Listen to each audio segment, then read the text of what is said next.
Hi, welcome to Eternal Love of Drama. This is a channel where two drama bingers talk about the dramas that we've watched.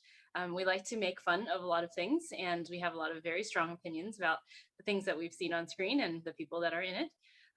We don't know anyone famous, but that doesn't really stop us because we think this is kind of fun. So if you also like to watch drama and you also like to make fun of stuff, then subscribe and join us as we talk about something. What are we talking about today? Today, we are talking about A Dream of Splendor, a 2022 40 episode costume drama that is available on Tencent, so like the Tencent YouTube channel or WeTV, but also on some of the other streaming sites that you might use. It's based on a play called, let me see if I can get this right, 赵盼儿风月 by Guan Hanqing, who is a Yuan Dynasty writer. So he's a famous writer. He wrote this play. Maybe it was an opera. I don't know. Anyways, the story follows Zhao Pan'er, who is a smart and savvy tea house owner from Qiantang, living her best life despite her family once being banished to the servitude class. She ends up saving a young scholar named Ouyang Xu and supports him while he studies and retakes the imperial exam, only to have him abandon her as soon as he passes the exam and gets a high rank. So she is not one to take it lying down like that. So she travels to the capital in order to get justice for herself, or at least some sort of explanation, and ends up along her journey being joined by her best friends, Sun Sanyang and Song Yizhang, who fall upon these unfortunate circumstances themselves based on being women and their social status. So along the way, she also meets Gu Qianfan, who is an elite capital security officer who has a reputation of being a cold, ruthless killer.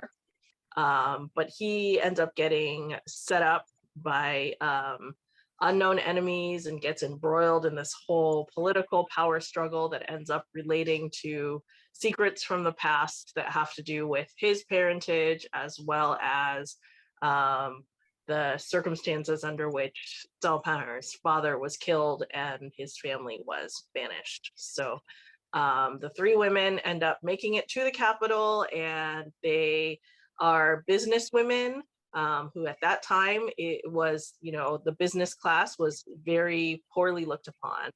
And but they do their best to survive. They encounter business challenges, old and new enemies, new loves, and eventually enjoy all of the splendor of the capital city. So I think that's a summary that doesn't give away too much of the plot. What did we like about it?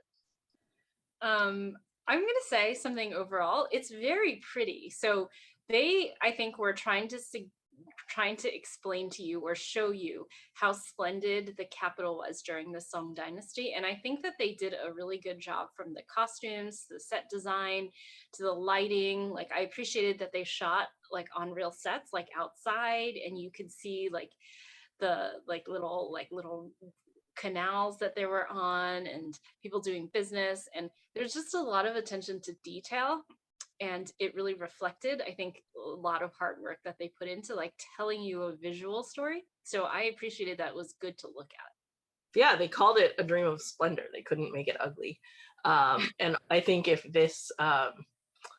like Loyang wins the like highest candle budget, I feel like they probably win the highest flower petal budget. Oh There's my just gosh, like yes, flower everywhere. petals falling constantly, being blown this way and that. So Yeah, yeah, yeah, I think also the leads are pretty good actors. yeah. And I think for I'm not gonna like argue with anybody whether this is a romance drama or whether it's like a female empowerment drama. I have my thoughts on that, but like Well, you should say what your thoughts are because this is your if YouTube channel. you go with the romance drama genre, you very rarely have this level of acting. I don't think any of them are like winning awards, maybe, I don't know, but like they the level of chemistry between the leads was really good. I think that they build it as like, and when we first heard about it, when we watched like the first like teasers and trailers, it felt like it was going to be this like woman on her way to seek vengeance, and like, and it is that, and it is, I don't know, it's, I think it's more romance drama than uh the other thing, but not by much, maybe 60-40. Like, I just don't like when everyone neatly has a partner at the end, you know. I mean, almost everyone neatly has a partner, not Yeah. everyone. Yeah. Yeah. I thought that like okay, this is like something that is both we liked it and we didn't like it, I think. But it's like the the actual storytelling itself was a little bit mixed. So for some of the relationships and the characters, they actually developed logically and in a way that you could like really relate to. So for example, the relationship between the two leads, actually you see it progress and grow, like the trust, like from being like distrustful to like relying on each other, and I thought that was good. And they also exhibited good communication skills overall, right? And like asterisk, Until, we'll talk yeah, about, until they yeah, until don't. the end. And then, but like some of the other actors like have like bad character, I mean have like very contrived character development. um I will say that I really liked the Japan character. I hated him in the beginning.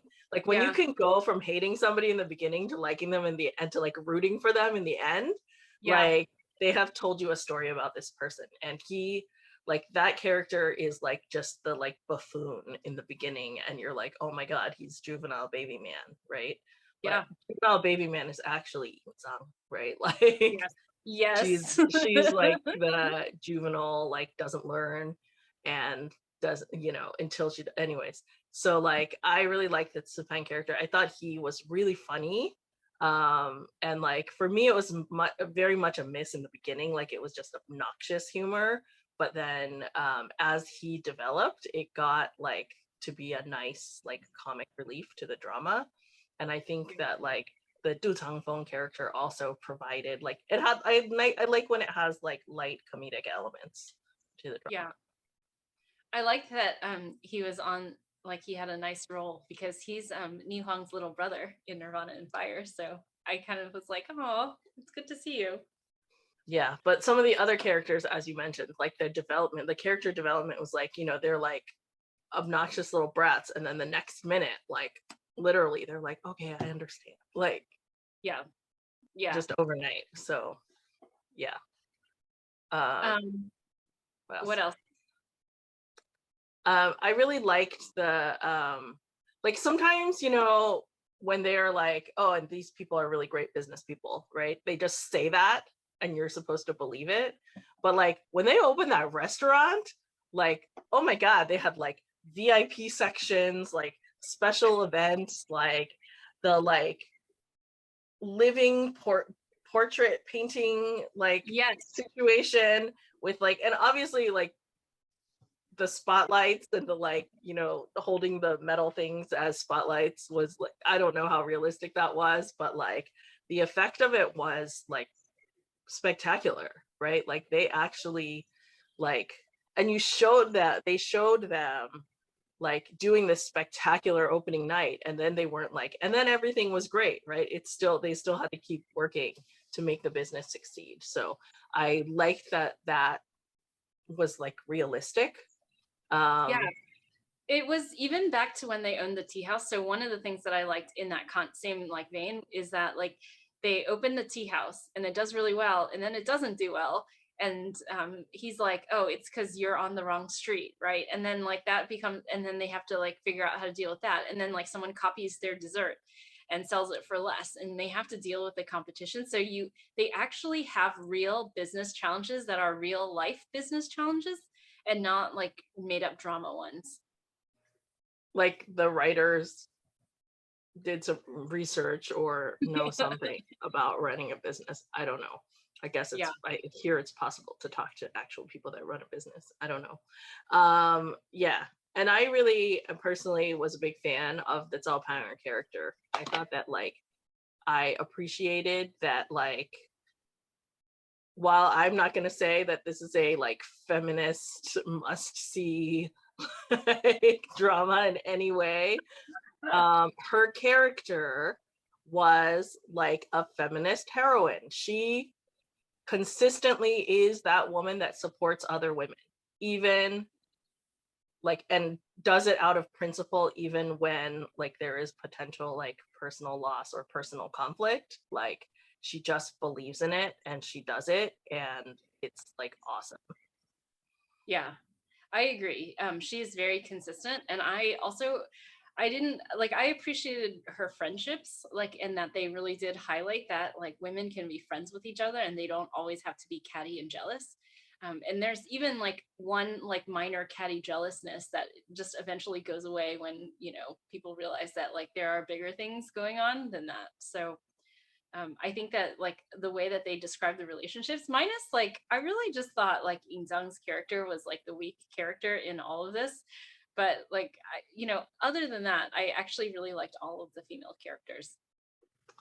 It's an it's an interesting combination of her being both the weak character and also I think a weaker actress. Okay. And so I just like I don't know, maybe that's like, that's what I don't know what the connection is between those, whatever, but Yeah, yeah. But I liked Senyang. I thought she was hilarious. it's a good character. And I liked her journey from like being completely like hopeless and depressed because of what happened to her to like standing up at the end and saying I'm gonna do what I like something for myself, Yeah, that was a good ask that she had at the end. I liked that she because did that. I like that as a message for all the Asian moms out there. Yeah, It's okay to do something for yourself. yeah. Agreed. Okay, so we've already sort of like transitioned into this, but like things that we didn't like, Oh my obviously. god, Song Ying-zhang, so annoying. Like she's like a child who doesn't I think learn. she is supposed to be a child. So They're all supposed to be children though. Zhao Pan is supposed to be 16. no, she's supposed to be older than that, isn't she? I I don't think know. she's supposed to be older than that. Okay. I think that like she is a child, but like I'm frustrated at her like inability to have learned like lessons in life and how to She like literally did not learn the same lesson. Like, two times. Yeah. and um her whole like jealousy of Penner thing was just like ridiculous. It was really illogical. And I think it like came down to like a deep down like jealousy that Penner got her like uh servant class status like removed, and Yeah. she didn't have that and she felt like it was unfair. But then she like does all this stuff where she's like, well, I'm too good to play more than 2 songs at the tea house, but I'm a Yeah. third owner and I want equal say.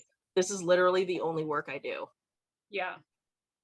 um Yeah. Very annoying. And and so now we enter into spoiler land. um and Okay. like she just like at the end when she like is in charge of the tea house suddenly, like I don't think she should have been good at it. Like what evidence do we have that she would have like been able to actually figure out that conspiracy and take care of it? Right. Her transformation was too fast. It was like they were trying to say, like, she had that one really crappy situation with that guy. But even in that, okay, so this is definitely, we're like, from here on end, everything is a spoiler because, whatever, Yes. right? So she gets it, she like goes with that guy that she thinks loves her, right? And she's like with him now. Mm-hmm. And he takes her to like some minister's house, and the minister is like a pervert and a creep, right? And they try to drug her to get her and him together. And so like it's like she learns about that plot from Zhang Haohao, and then it's like 15 minutes later, she is like an Avenger from the movies. Like she is like beating I him. smelled the poison. I smelled it, so I didn't inhale it. Yeah, and she has a Which, letter first of all, prepared. doesn't make sense. Yes, she has that letter prepared that she gets his like signature on. She ties him up. She creates a like a honey trap perception with him and the servant. I mean, this goes down so fast, and I just felt like that was like for her to have like switched on that, like I don't know, maybe it was like And inherent also, in are her. you causing a servant to be raped? Like, or you're destroying the reputation of Yes, this woman to like forward your yes, revenge plot? Like, that's also a person. It's not really yes. So that happened, and then apparently she's like immediately like bold and outspoken and super smart. So either they're trying to communicate to us that it was in her all along and just needed to be unlocked and she needed to be pushed out of her like sort of inner like confines, or they just, you know, it's not the same kind of smartness to yeah. know that not every man is going to like that says they love you actually loves you and isn't trying to trick you. Like, to know that is like not the same smart as being able to run a business, detect business rivals conspiracy, and handle it. Like, yeah. Um, it's just, Also, she yeah. had to do that because Zhao Pan hurt her leg. Yeah, okay. Sorry. Okay, so let's get into Like, the well, she general wasn't in a category coma. of everything that happened after episode like 30, right? Yeah. Which is like, just stop watching. If you want to really like this drama, stop watching by that point. So like watch until they open their restaurant. And they have this restaurant and it's It's beautiful. They have glorious. opening day. Opening night is amazing. It's wonderful. It's wonderful. And then stop watching. And then like just pretend the movie ends there or the drama ends there, because everything else after that is ridiculous. Right? So number one, like they used a really stupid like relationship trope, which is they have a misunderstanding about like their fathers, and they then stop talking to each other, and it's like not even clear that they're having a fight. It's like very confusing. But then it's like he's not even in it for like the last 10 episodes. Like Yeah. He's barely there because he's like in a coma or yeah, so passed out or he's in the something. coma. But then for some reason she hurt her ankle and she's not and she can't like manage her business because she hurt her ankle. I mean, I don't know. That doesn't that like was also really like ridiculous. And then like, you know, there are like a lot of things. Okay, so like first of all, like Oh Young, why did he need like such a big role in the end of it? Like I think I that part of don't this, stand the like, yeah, I'm gonna open my eyes really wide and so then you'll know I'm evil acting. well, it's just that they like used him to tie up loose ends because they did a really bad job of explaining the plot. Like the plot actually was potentially really interesting around the birth and origins of the Empress and the political sort of upheaval and dynamics that that creates, which I think they should have really like explained more or showed more, because honestly that's interesting, right? And it flows really well with the theme of the drama as a whole. But instead they make him the fall guy, and he like then is the substitute for everything else that goes on. And like they basically, what, you just kick out a minister and leave him and then he's gone. And then but he has like Oh Young has his lapdog, and then Oh Young's everyone's lapdog, and then it falls apart because he becomes like borderline psychotic. I don't know, like it just seemed like really lazy to use him that way. Yeah. I'm gonna like quickly jump back to like a thing that I liked Okay. because I forgot about it until you mentioned the Empress.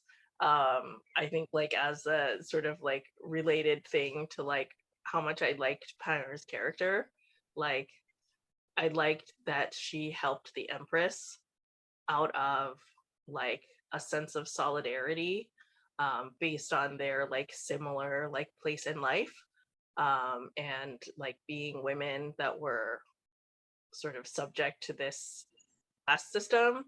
And also I disliked how that was revealed to the Empress in the end. Like, I don't think that Gu Qianfan realistically, even though he's like amazing kung fu guy, breaks into the Empress's palace, threatens to kill her, and Yeah. then like is like, oh, and by the way, girl power. I mean, they just really, I don't know if they had filmed more things, but then they needed to like shorten it to get it to 40 because it was The 40 ending is exactly. messy, messy, messy, messy.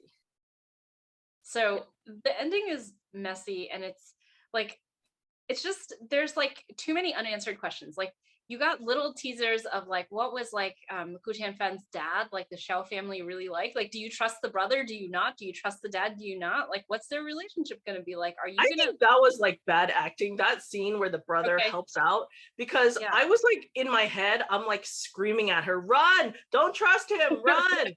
Because like, why would I believe otherwise? Well, because he also had that similar helping scene where he was talking to Gu Tianfan before he became unconscious, right? But it's Mhm. like I don't know. Like it's just very weird because then is that like meant to be a character transformation that like he suddenly likes his brother after like trying to They kill him? cut out any kind of transformation. They just showed like him doing a thing inconsistent with how he was in the past. I guess we're just supposed to infer. Or I in mean, my I case, don't know, not infer and be not very infer. suspicious. It was. I was like, don't get in his carriage. What I is going know. What was he on? doing? But you never saw any of them again. So, like that whole family, they just like dropped that thread, and like, yeah, I think that we also talked a little bit about like just how like sometimes these dramas will bring up like a huge political idea. Like Yeah. one character will introduce it and maybe make an impassioned speech about it, and then that's it. It's never like talked about again. Like, um, and in this case, it is like the big speech about reforming the way in which people are like sort of like banished into the servitude class, and they can never rise above that, and their Yep. families like remain there. And Hmm. like people were crying, people were Yeah. like standing Kneeling. ovation, but then like The plane didn't land. I mean, this is like where I get really upset, right? Because it's like I'm like +1 on the speech. It's great. She's right about not oppressing people and not creating classes. 100% believe that. But then like after all of this that she's gone through and after this speech, when the emperor says, okay, it's really hard to change the system because it's been ingrained in our like culture for generations, give us time. Meanwhile, here's your little tiny breadcrumb of like if you're really good at being a servant, you can potentially like you can and I'm just apply like, you can yeah, apply to not be a servant anymore. I just thought that's, and then everyone's happy with that. That's what, like, this is my But the question about, reality of it is that the better yeah, you are at it, the less likely you're ever going to be, because why would they want to let you go? see? This also applies to people, by the way. If you are in a job with an abusive boss and they like try to take advantage of you, you should just quit because you have value that is outside of that context, unrelated to the drama, but like also a life lesson. So anyway, this is similar to how I think we felt at the end of Luoyang with the whole like underclass, and how I felt at the end of like Longest Day in Chang'an, especially that one like made me want to punch someone in the face. And I just thought in my head, like, why doesn't like the French Revolution ever happen in China? Like it's like they never write that story where all of the people in the underclass decide, no, we're not going to be patiently waiting in servitude while like a few benevolent men fight some evil men in the empire. Let's just like why is like Les Mis a They Western construct? they take this idea and they actually like show you in this drama, they show you how like, okay, like the women from these families, right? So what happened to Panner is that her dad did something that was like against imperial decree, and he like fought in a battle to save the people, but the emperor had told him not to, so he has to get killed. and then everybody in his family is like the men are killed and the women are sold off into these like brothel type like entertainer places, right? And she ends up being a dancer, but then some former ally of her dad like bails her out of that status. But like they talk about how like they're trying to show with Ouyang Shu that like, you know, everybody, the general population, everything that he does to them, he uses the public sentiment of like people believing that because they are of this class, they have lower moral standards, right? They are immoral people, because why else would you be like someone of that class? And they like conflate sex workers and entertainers. And some people I'm sure were both, but like, you know, these folks claim that they were not, and I don't know how realistic that is in reality, but whatever. Regardless, right? They are saying that these people that are like entertainers or sex workers are morally bereft. And like at the same time, like you're the ones that force them to be this way, and then they show you these examples of like Ouyang Shu being morally bereft, and then like these three women who are in the like lower classes or merchant classes or entertainer classes like are morally superior to him, right? But then like nothing. They spend a lot of time illustrating this to you, and then Yes. Well, nothing. because you can never rewrite history, because that like in history there was never a French Revolution in the Song Dynasty. The people never rose up. Do you hear the people sing? We can complain about this Because forever. Song But Ha anyway, got married. he So did. So she so had she enough. stopped singing. So would you Um, recommend it? yeah, I Yeah. think like I think you skipped most of the last 10 episodes. I forwarded through or was like had it on while I was doing other things. Did you miss the Ouyang Shu eating dirt scene? I mean, I saw that, but then I was like, this is disgusting. I don't understand what's going on, and like Yes. I can't watch this. But also dirt's not the worst thing that he could have eaten there. Like, I'm like, come on, like this is dirt from a bonsai tree that he just like anyways, that he just replanted. So yes, I would recommend it. It's really pretty. If you think of it as a romance drama, it is mostly satisfactory, except like there's all this like crazy bullshit that happens in the last 10 episodes that like it's silly. Um, if you think of it as a feminist women taking control of their lives drama, I think you'll be a little disappointed, but there's definitely that, like, that's not absent from the drama. No, and you're definitely gonna get some like good examples of like allyship and like, you know, sort of that kind of conversation. So I feel like that those are solid. That's a solid reason to watch this, is like good female relationships and good like allies Strong of female the, characters, yeah. Even even though though they're not not all of like them. right. I was gonna say. So anyway, that's our review. We hope you watched it and enjoy, and let us know what you think. Okay.